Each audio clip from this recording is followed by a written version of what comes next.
Bonjour. Alors aujourd'hui nous allons corriger le problème 6. Le problème 6 donc qui concerne donc le nombre de mains de 5 cartes d'un jeu de 52 cartes. Alors les questions sont combien de mains possibles ont exactement un roi, combien de mains ont exactement deux rois, ensuite un roi et deux as, au moins un as, exactement un roi et au moins deux as, et la plus dure, au moins un cœur ou et au moins un as. Donc rappelons comment est constitué un jeu de 52 cartes. Nous avons 4 familles qui se répartissent en 13 forces. Donc 4 x 13, 52, le compte est bon. Pour donner des mains, alors une main c'est simplement un choix de 5 cartes parmi ces 52 cartes. Donc en tout, c'est un choix sans ordre, l'ordre dans lequel on distribue les cartes ne compte pas. Donc ça nous fait un choix de 5 cartes parmi 52, donc 2 598 960 mains possibles. Pour avoir exactement un roi.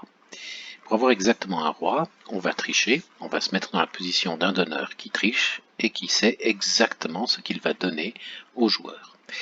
C'est-à-dire, il va donner un roi et ensuite 4 autres cartes pour compléter la main qui ne sont pas des rois. Si on autorisait les rois, on aurait malheureusement une possibilité d'avoir plus de un roi. Donc on va choisir un roi, puis choisir 4 cartes parmi les 48, et ce qui nous fait au total 778 320 possibilités.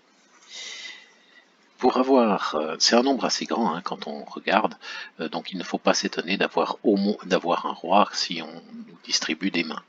Ça ne veut pas dire que la personne a triché, c'est assez courant d'avoir un roi exactement. Donc passons maintenant à deux rois exactement. Alors cette fois il faut choisir nos deux rois parmi les 4 disponibles, et pour compléter la main, pour faire 5 cartes, il va falloir choisir encore 3 cartes, mais parmi les cartes qui ne sont pas des rois, donc parmi simplement les 52 moins 4, 48 cartes qui ne sont pas des rois. Ce qui nous fait ici 103 776 possibilités. Pour obtenir un roi et deux as, il nous faut choisir notre roi. Ici, j'en choisis un des 4 rois. Ici, ensuite, on choisit 2 des 4 as. L'ordre ne compte pas.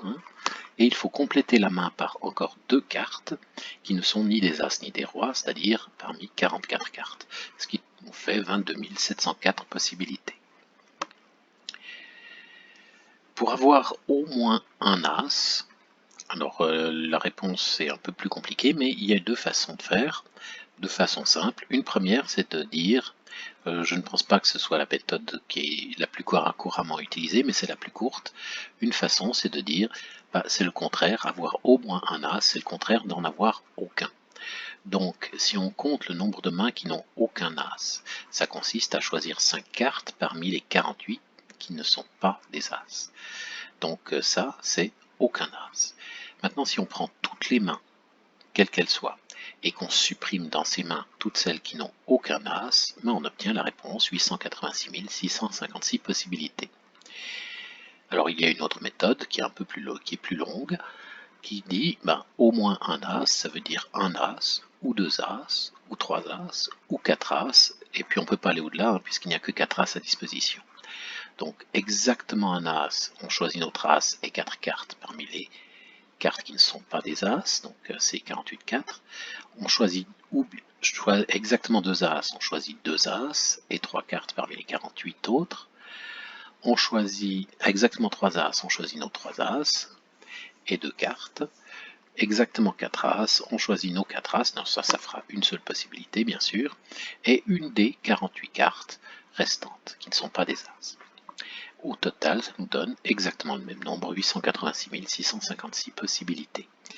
Donc là, on s'aperçoit qu'il y a quelque chose à creuser, il y aurait peut-être une formule à dégager, et je vais le proposer dans un instant, dans un exercice supplémentaire. Il y aura 5 exercices supplémentaires, 5 problèmes supplémentaires qui sont intéressants et qui sont juste des formules. C'est le moment en fait de les regarder. Passons maintenant à exactement un roi et au moins 2 as. Alors, d'une façon ou d'une autre, qu'on utilise une méthode ou l'autre, il va falloir choisir notre roi. Donc, commençons d'abord par choisir le roi. C4-1. Ici, on va choisir notre roi, et puis on va compter le nombre de façons de donner 2 As, 3 As ou 4 As. Donc donner 2 As, c'est ceci, on choisit 2 cartes parmi 4, et il faut encore 2 cartes parmi les 44 pour compléter la main de 5 cartes. Même chose, 3 As parmi 4, une main pour compléter, ou on prend les 4 As et il n'y a rien à compléter, donc ceci vaut 1. Un C44-0, ça fait 1. Une autre méthode, c'est la première, c'est-à-dire on choisit notre roi, et maintenant il va falloir distribuer des mains de 4 cartes parmi 48 qui n'ont ni aucun as, ni un seul as. Donc toutes les mains de 4 cartes parmi 48, moins les mains qui n'ont aucun as, donc on choisit aucun as et 4 cartes parmi 44, moins on choisit un seul as, c'est 4-1, et 3 cartes parmi les 44 qui ne sont pas des as. Dans les deux cas, ça nous donne 23 412 possibilités. Pour la dernière question, alors c'est la plus dure, et avoir au moins un cœur et au moins un as, il y a bien sûr le problème de l'as de cœur. C'est lui la grande difficulté, parce que l'as de cœur, avec une seule carte, on a répondu au problème, tandis que si on n'a pas l'as de cœur, il faut au moins un cœur et au moins un as. Donc on pourrait décomposer comme ça, mais une meilleure façon, à mon sens, c'est de prendre le complémentaire, le contraire de la question, la négation de cette question. Alors la négation de cette question, le contraire d'avoir au moins un cœur et au moins un as, c'est avoir aucun cœur ou aucun as. Donc cette fois-ci, c'est un ou, donc une réunion. Alors pour cette nouvelle question, on va pouvoir utiliser le principe d'inclusion-exclusion. Ça date d'un moment déjà, hein, c'était la deuxième ou troisième vidéo, je crois, de la série. Donc le principe d'inclusion-exclusion nous dit avoir aucun cœur ou aucun as, c'est en fait avoir aucun cœur, plus le nombre de possibilités d'avoir aucun as, mais on a compté là-dedans les possibilités d'avoir deux fois les possibilités d'avoir aucun cœur et aucun as, donc on va soustraire encore cette fois aucun cœur et aucun as. Donc avoir aucun cœur, ça veut dire choisir 5 cartes parmi les 39 qui sont ici. Avoir aucun as, c'est choisir les 5 cartes parmi les 48 qui ne sont pas des as. Et avoir aucun cœur et aucun as, c'est choisir 5 cartes parmi les 36 qui ne sont ni des as ni des cœurs. Finalement, ça nous donne 1 911 069 possibilités. Et maintenant, avoir au moins un cœur et au moins un as, c'est le complémentaire de ça. Donc on prend toutes les mains qu'on avait calculées ici, on soustrait ce nombre-là et on trouve 68 686 891 possibilités. Voilà donc pour ce dernier problème. Passons maintenant à quelques problèmes supplémentaires. Donc déjà, cette formule-là nous paraît assez intéressante, donc on va la généraliser un peu. Elle s'appelle l'identité de Vandermonde.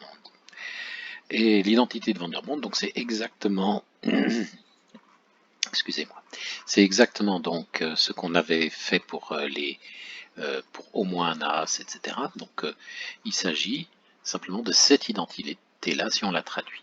Alors je vous laisse réfléchir comment la démontrer. Vous pouvez mettre sur pause, et moi je vais la démontrer. Bien, alors, considérons, donc il faut choisir P objet parmi M plus N. Donc on va considérer un jeu constitué de M plus N cartes, dont M sont rouges et N sont noirs. Le nombre de façons de distribuer des mains, c'est simplement le nombre de choix de P parmi M plus N. Mais on pourrait aussi se dire, je peux choisir K cartes parmi les M et P-K cartes parmi les N. Donc on peut discriminer simplement par rapport à la couleur des cartes. Donc on regarde toutes les mains qui contiennent K cartes rouges et du coup P-K cartes noires. Et ça nous donne donc ce nombre de possibilités là. Et maintenant, pour obtenir toutes les mains possibles, il faut tout simplement faire la somme sur K. Et donc ça nous démontre l'identité.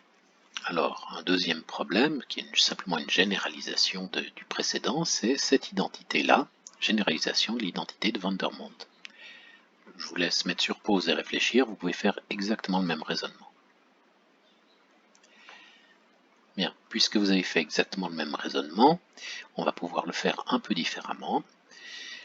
Par exemple, en utilisant la formule du binôme de Newton. Alors, cette somme, si on utilise la formule du binôme de Newton, on peut faire donc le raisonnement comme ceci, on peut utiliser une récurrence aussi, mais elle n'est pas très facile. Et la formule du binôme de Newton fournit aussi une démonstration assez simple. Donc ce qu'on va faire, c'est considérer ce polynôme-là. Ce polynôme-là, par la formule du binôme de Newton, on sait ce que c'est. C'est 1 plus x puissance m1 plus, etc., mn. Et maintenant, ceci peut s'écrire comme un produit, ce produit-là. On va distinguer donc 1 plus x puissance m1 fois 1 plus x puissance m2, etc. jusqu'à 1 plus x puissance mn. Et maintenant, chacun d'entre eux, chacun de ces facteurs, grâce à la formule du binôme de Newton, peut s'écrire sous cette forme-là. Et maintenant, il suffit de développer ce polynôme et on identifie les coefficients, puisque deux polynômes sont égaux si et seulement si leurs coefficients sont égaux. Voilà, donc une conséquence de ça, un cas particulier de l'identité de Vandermonde, c'est le cas du coefficient binomial 2nn, donc le choix de n objets parmi 2n.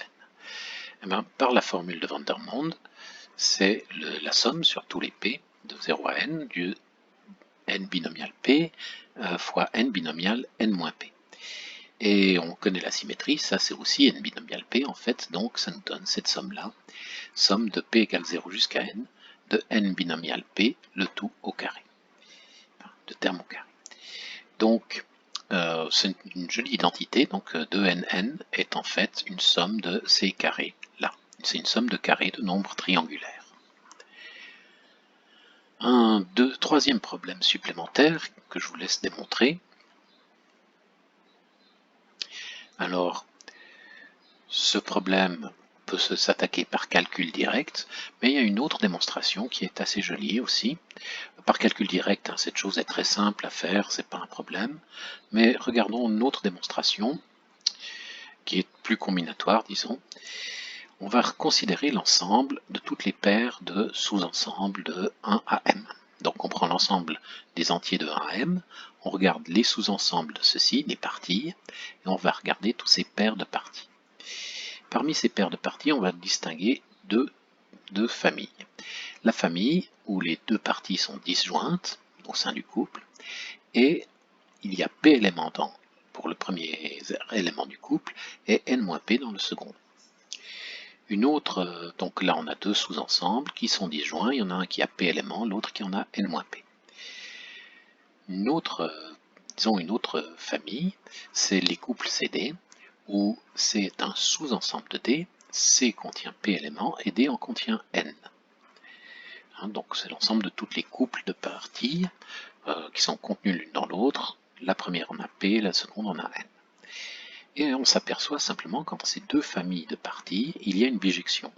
On peut obtenir entre P et Q, donc si on prend un couple dans P, A, B, et on regarde A union B, ça nous donne un élément de Q. Et dans l'autre sens, si on prend un élément de Q, c'est D, alors C, D moins C, ça nous donne un élément de P. Donc il y a une bijection entre ces deux familles, et du coup, ces deux familles ont le même nombre d'éléments, et ces nombres d'éléments, en fait, c'est ça. Autre propriété, l'avant-dernière, montrer cette propriété-là, donc la somme de P de K égale P jusqu'à N de K binomial P, c'est N plus 1 binomial P plus 1. Alors, pour démontrer ça, il y a plusieurs façons de faire, à nouveau, on aurait pu utiliser une récurrence, mais en fait il y a une façon assez simple de faire. Pour choisir P plus 1 éléments parmi N plus 1, on peut tout simplement choisir d'abord le plus grand d'entre eux. Donc le plus grand élément, le K plus unième, on va l'appeler K plus 1, Et maintenant, il faut choisir, tous les autres éléments sont plus petits que lui, donc il faut encore choisir P éléments dans ce qui précède, c'est-à-dire dans l'ensemble des entiers de 1 jusqu'à K. Et puis ça nous donne ceci. Voilà, ce qui démontre cette identité. Et dernier petit problème supplémentaire avec les identités, il est assez joli. Pour un n positif, la somme en fait de tous les coefficients n de k, donc n binomial de k, donc ici on choisit un nombre pair de sous-ensembles, c'est la même chose que si on en choisit un nombre impair, la somme de toutes les impairs. Et c'est en fait 2 puissance n-1. Donc le nombre de parties, le nombre de sous-ensembles de cardinalité paire est égal au nombre de sous-ensembles de cardinalité impaire, et c'est 2 puissance n-1. Alors, pour démontrer ça, on va appeler ça P et ceci I. Donc les parties paires, la première somme de cardinalité de toutes les parties, somme du nombre de parties paires, on va appeler ça P, et nombre de parties impaires, on va appeler ça I. Alors, par la formule du binôme de Newton, I plus P, donc quand on additionne tous les coefficients entre eux, tous les coefficients binomiaux entre eux, on obtient 2 puissance n. Ça, c'est facile. Mais maintenant, si on prend P moins I, en fait, on a encore, si on écrit ce que c'est encore une formule du binôme de Newton, et c'est le développement de 1 moins 1 à la puissance n, c'est-à-dire 0. Donc I et P sont deux nombres dont la somme est 2 puissance n et qui sont égaux entre eux. Du coup, on n'a plus d'autres possibilités, c'est fait, on a démontré cette propriété. Voilà, donc ces quelques propriétés que j'ai introduites là de façon un peu dérobée, mais qui sont assez intéressantes. Je pense qu'on va en rencontrer certaines plus tard. Voilà, je vous souhaite une bonne journée, à bientôt.